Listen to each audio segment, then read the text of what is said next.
Welcome to Kaiseki Anime, where we air new episodes every other week.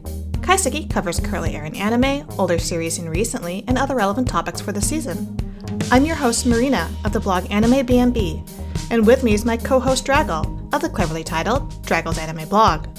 This week we discuss Brave Bang Bravern and Metallic Rouge. The title is quite the tongue twister, I realize. Anyway, should we start with Metallic Rouge? Yeah. So this one, what is it even about? There's this girl who's like a robot, kind of. Yeah. And they all like have the Asimov laws where they can't kill humans or other robots. But some of them can because they're special. And she can kill those guys the robots who kill humans. Something like that. You sound like you're totally clear about what's going on here, Draggle. Yeah, totally. I've been following the intricate details of the plot. I totally believe you with that description of this show. Okay. What did I get wrong? Nothing. It's just like it was just so generic and it sounded like you were not into it, honestly. Honestly, I'm not that into it. Oh no. But there's like some episodes that are really good, but then most of them are just like, why? What happened? Okay, well, let's go rewind back, because when we talked about this at the start of the season, right, I think we were both sort of cautious, weren't we? I think so, if I remember correctly. Because it looks great. I think the visuals are great. I like the opening theme, which is Rouge by Yuka. It's very catchy. It has like this cool retro style to it, the show. Yeah, it seems like something made in the like early 2000s. And like, what is it about the show that gives you that vibe? It's just like very kind of a dark cyberpunk feel. Yeah. It does feel that way at the start, right? Because she's like, you get the rainy city, right? And she's sort of like these sulky. You still don't know about her, so she's sort of quieter and a little bit sulky, chewing her chocolate, watching this sultry singer, right? It's like warbling her song. So it's got this moodiness to it. And then when you find out, they fight, right? And then it sort of has like this bounty hunter vibe to it as well. Right. And like that's what you start out with. And so it looked great. I liked the old school feel of it. I liked the setting. So I was like, okay, this looks it could be good. This could be promising. And then the further along we got, and the more and more that other characters started showing up, especially this particular crazy Neon, which the Neons are these are what we call these non-humans, right? That are man-made. It just started to unravel, I think, as more of the plot revealed itself. Yes, too much plot. And do you remember in the early 2000s, there was like it was the cool thing to do, to have anime about moody girls with guns. And you had like gunslinger girl, and the one with that Brazilian, what's it called? The one with the Brazilian, I don't know. Yeah, this one, it feels like it's part of that genre. I was just thinking of it more. Yeah, a little bit. Why I associated with that time period. But I think what made those ones successful where this one is more confusing is I feel like the ones that we really liked, like I was a fan of Gunslinger Girls, more season 1 than season 2, but it felt like they were more simplistic and their goal was clear. Yes. This show, I think, is a little too convoluted. They're trying to be too complicated with the whole Asimov's code, right? And then you've got factions within factions of people fighting against one another with different goals. And you're not quite sure who belongs to who until almost the most recent episode, I think. Right. And I think the more fundamental problem is it doesn't really make you care about any of these factions. No. Like, I don't even know what side Rouge is on. Right. Well, I don't think she knows what side she's on. That was part of the whole complex thing about it, right? Is because she seems to have been, I don't know if brainwashed is the right thing because she's not human, but she's sort of been sheltered and steered in a certain direction and, given these orders to kill her fellow Neons. And she doesn't really know why. She doesn't question it because it's not in her to question, right? And even when she's like asked, like, why are you killing me? I'm not doing anything. I just want to live my life. She doesn't have an answer. Nah. So, I mean, she's just as confused as we are, I think, honestly, which is, I think, maybe why she's such a, like, the main character. But then I feel like, well, I can understand why they'd want to wait this long, maybe, to give us more information just for the intrigue, you know, because of the whole mystery and, like, leading us along. I feel like it went too much, like you said, because we were straight into her fighting people, her seeing other Nans and, like, being involved in all these, like, these plots that, without that information or without more information, we're just kind of numb to it because we don't know why these things are happening, right? Right. And I think it could still work with the confusion. Like, if it made Rouge It could. an interesting character and you're like, oh, I Right. hope she'll succeed or be happy or something. But I don't really care about her either. No, she's still too bland. Like, I think Yeah. they were too successful in, like, making her a blank slate, you know? Yeah. They needed to make her more compelling of a character. And, like, for too long, she was just sort of this... She has, like, her little give and take with Naomi, right? Her handler, which people seem to like at the start. Just, like, them bickering and the whole chocolate joke and whatever. But, like, that's it, isn't it? Yeah. I feel like Naomi is, like, a little bit better. But her, I'm just, like, so confused what's up with her. Well, again, like, she also didn't get a big reveal until this most recent episode. Right. I think we both believe that she was... Well, have you seen the most recent episode? I thought I did. She, like, betrayed Rouge at the end, or it seemed like she did. Right, but that was actually so many episodes ago, so the betrayal has already occurred, and we've already moved past that. Okay, then I guess I didn't see the latest episode. I don't want to, like, do a big spoiler for you specifically if it's something. Okay, I don't care. I do think it's... Are you sure? Yeah, I'm sure. Okay, well, she's not human. Did you know that? No, I don't think I knew that. Okay, so that I think that's like the big is that for the longest time you just assume that she's just like this agent, right? Naomi, she like works for the family. Right. She takes orders from Rouge's big brother and is the one she's the one supporting and telling Rouge who to kill. And then when Rouge is like starting to be rebellious, then we see her sort of quote unquote betray her. Yes. And so you sort of like start to see her as the bad guy. And especially like their relationship's weird because at first it seems like they're friends, right? That they're friendly, they can joke around, they understand one another. But then at other times it's like a cold relationship the way that Naomi treats her. Yes. And so like I started to have mixed feelings. I liked her when I thought they were friends, but then when she was being like very cold and like cutting her off, and I was like, okay, I don't like you. What is your agenda here? And then now you find out that she is actually the very first Neon. I didn't know she was a Neon at all. Again, this is all very confusing because I must have forgotten the details if they explained this earlier or not.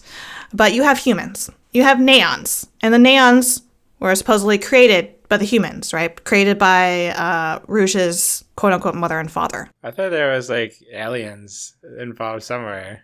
I forgot about the aliens, Draggle. Oh, okay. So I remembered more than you. Yeah, well, I totally forgot about the aliens, but they came back in the most recent episode, okay? So you're going to actually have contact with them again. But that's also why it's so confusing. Like, I see why you forgot them, because they never show up again until now. Exactly, and so apparently, Naomi, she is quote-unquote the first Neon, but she wasn't created by Rouge's parents, those scientists. She was created by the aliens, by the visitors. Okay. And then she was sent as like a human contact, like to coordinate or communicate and sort of spy on them, and passing that information back and forth. Interesting. Right? The one part I do have to disagree with you on, though, is I like Naomi more now that she betrayed Rouge, or it seemed like she was betraying her. Oh, I don't dislike her. Oh, okay. There were periods where I didn't like her, and then now I think she's interesting. I see. Yeah, like when she was being mean to Rouge, I was kind of like, what the fuck? Why are you being such a bitch? Like, oh, no, I was that's like, why I was like, why are you pretending to be a friend? Please be even more of a bitch. No. Yeah, that would be entertaining. Okay, well, she's plenty entertaining now, because then you start to think that she's a villain, and then she's like against Rouge, and then you don't know who the hell she is, and then now we know that she's this secret agent for the visitors / ex-Neons / aliens. I don't know what they're really called, but yeah. Interesting. That was a big reveal. Then you find out even more. Again, this was just explained, so I don't know how much of this you already guessed, but you already know that there's these Immortal 9, right? I'll be honest, I haven't thought too hard about this show. Well, you have like the pleb neons that are just basically used as slaves, right? Like they're just there to serve humans. And then you have like the Immortal 9, which are like the higher tier ones. You already know about that. That's pretty clear, isn't it? Yes, they're the ones getting murdered. Right. But like Rouge, these higher tier neons, these Immortal neons, they're able to kill people and other robots without suffering the consequences like the regular ones, because they don't have the... Well, actually, I don't think they can kill humans. I think only Rouge can.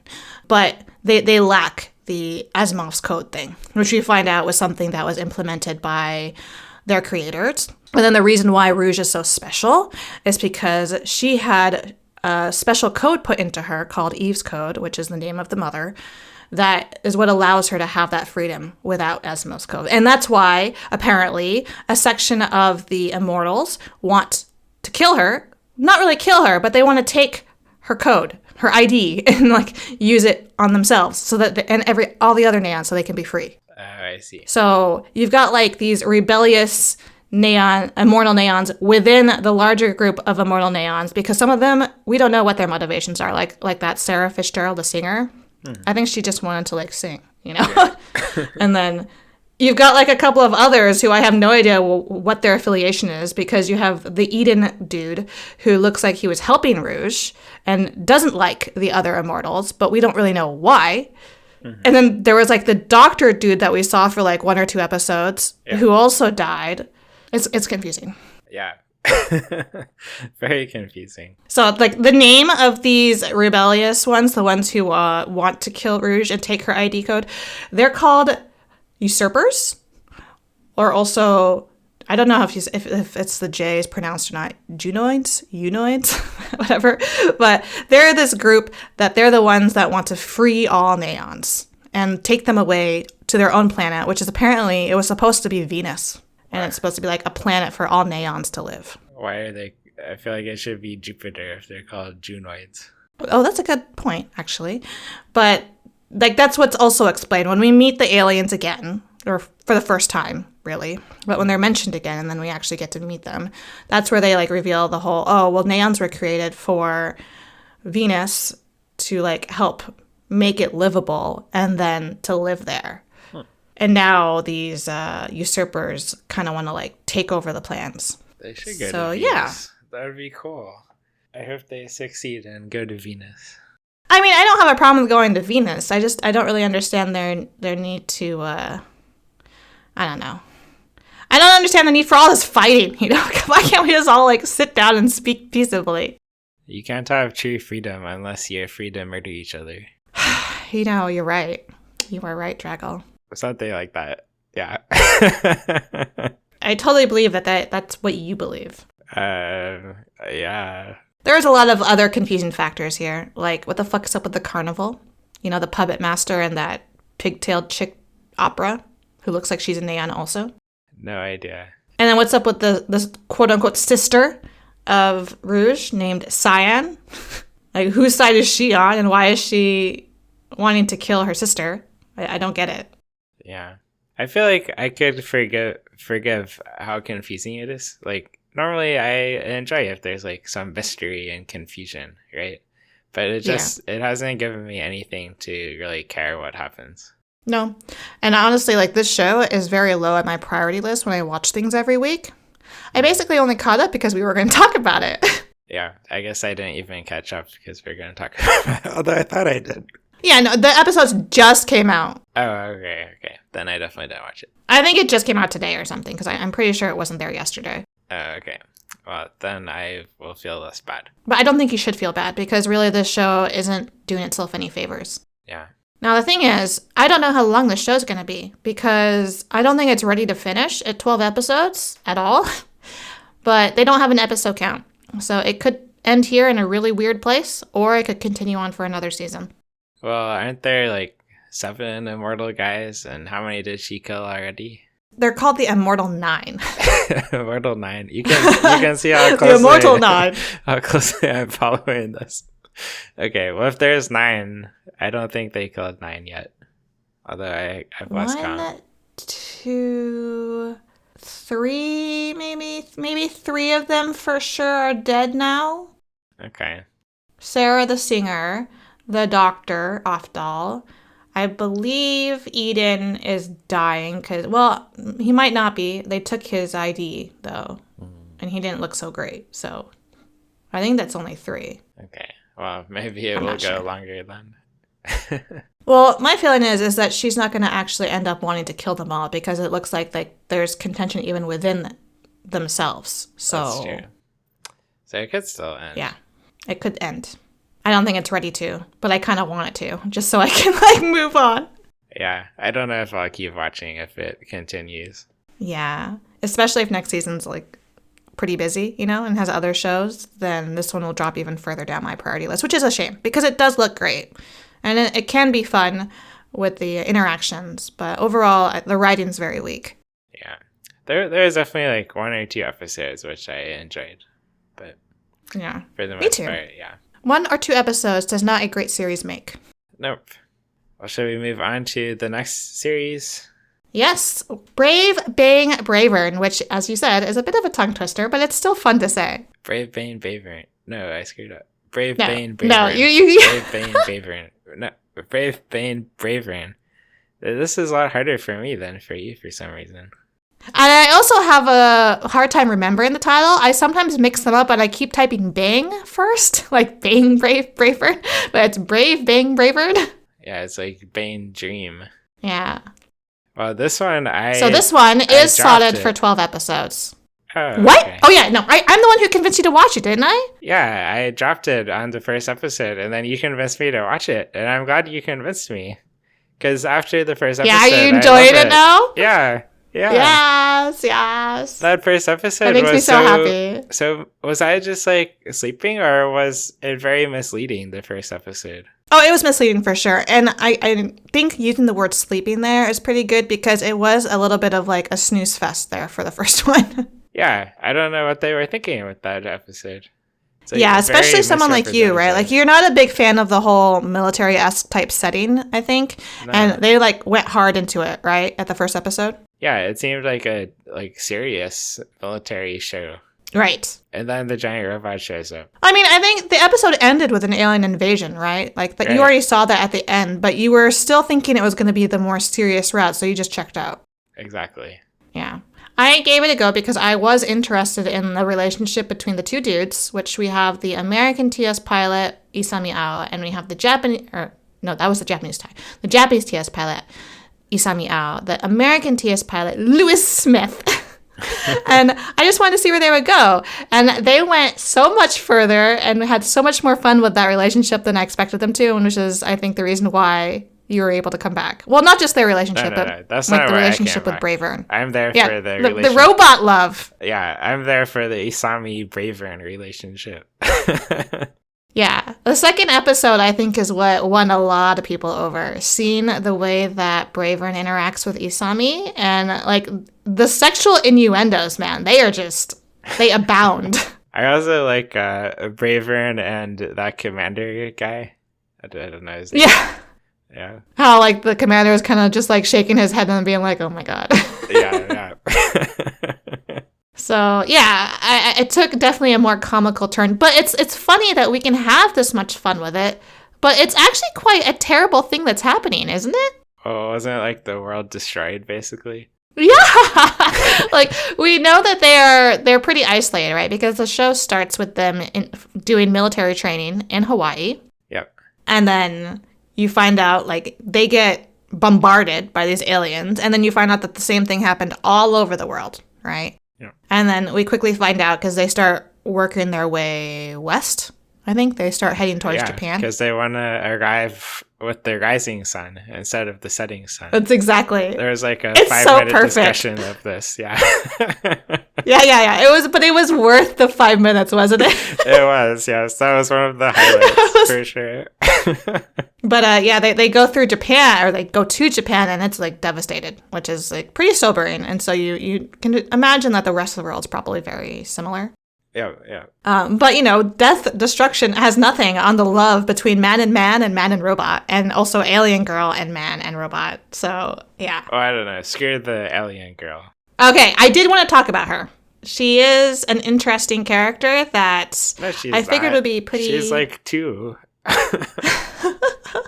I knew she was going to be a point of contention for a lot of people, especially you. Especially me. Right. So the girl we're talking about is Lulu. And she's introduced in like, what, the second episode or something? Something like that, yeah. She's like spit out of the body of one of the invading aliens. I did enjoy when Asami thought that, what's his name? Lewis. The two of them, Lewis Smith and Lulu. Was cheating on him with her while he was like dying in the giant robot. Yeah, I like how you said cheating.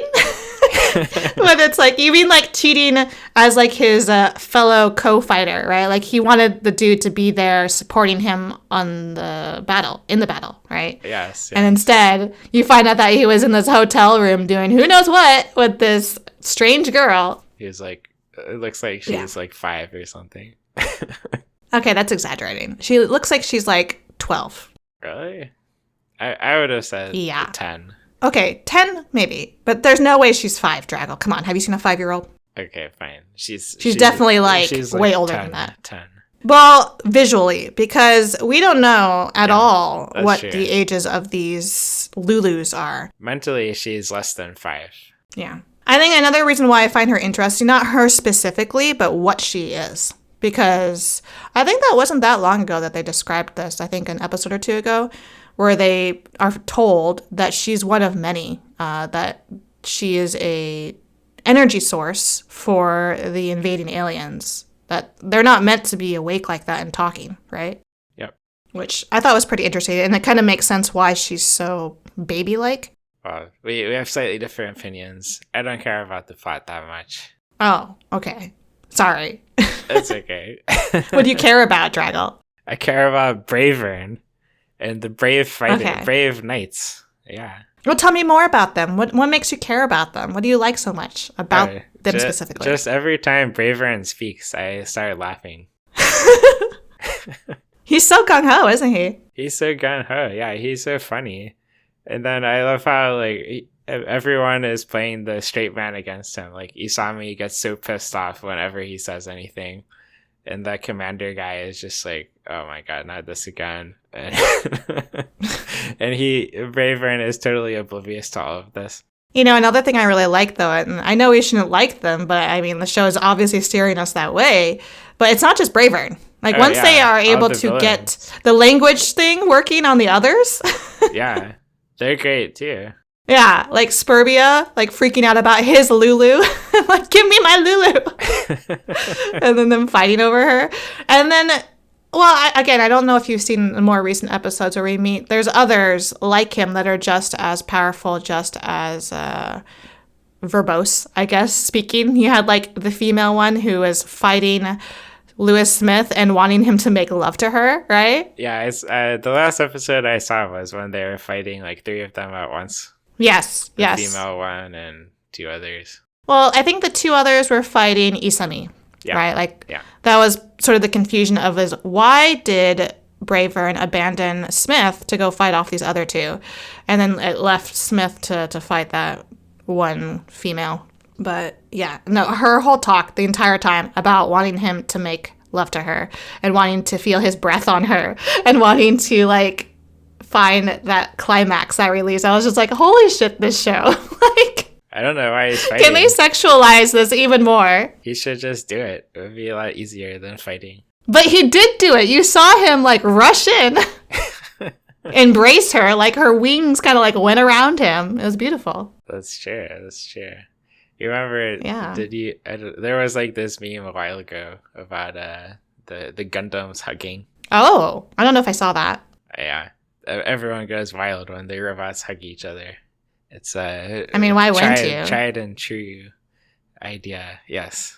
So much strength, so much power, and they're embracing one another. It's wonderful. Exactly. Yeah, this show's great, and I'm kind of sad that it's going to be ending soon. I think they only have like 4 more episodes, I think. Okay. So I don't really know how it's going to end, right? Because like they're obviously not going to be coming around with the Rising Sun anytime soon. They're still in Japan at episode 8 or 9.